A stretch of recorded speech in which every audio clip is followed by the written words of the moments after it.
It's very, very difficult for of course, innovators and suppliers in the NHS to prove impact. Most people focus on time savings, cost savings, that sort of thing. So we try and tackle it from lots of different angles, so that if somebody is writing a business case for this, you know, it might be that they want to focus on a particular area. We've got a lot of evidence to show that, for example, you know, improving the CQC ratings and that sort of thing is obviously very meaningful to organizations. Seeing staff survey results tick up, you know, I feel like my voice is heard. I feel like I can make a difference in this organization. I think there's some research that came out of NHS employers a while ago that said for every one standard deviation improvement in staff satisfaction leads to savings of £235,000 for one NHS trust alone. But generally speaking, it's about the ideas themselves, but also the power of being a listening organisation. And I suppose the other more bleak way of answering it is, what is the cost of doing nothing? You know, if you just do nothing, you're losing staff. You know, you might have a lot of safety incidents going on that you know, you're struggling to kind of get on top of. There's lots of things. Actually, the sort of cost of inaction is a big piece. So high.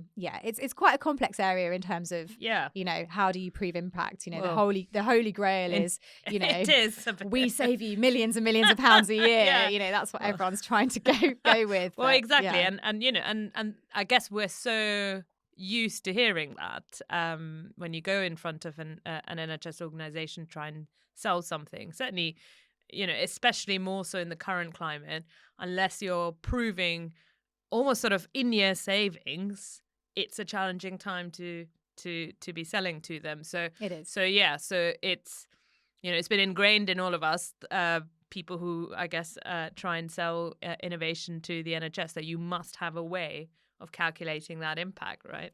Yeah, I mean, you have to be aligning to priorities. You have to be solving a problem for someone. You know, I think we're all as entrepreneurs very passionate about our products, but ultimately, if you're not really solving a problem for somebody, that ultimately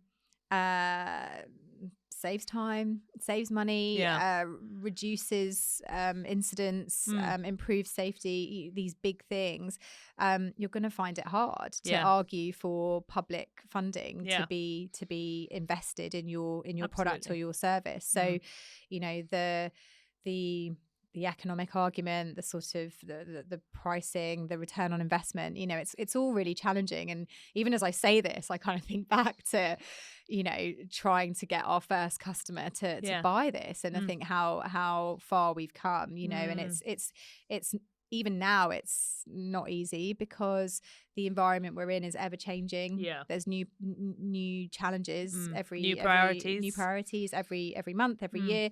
That's the nature of healthcare systems, and that's not just unique to the NHS.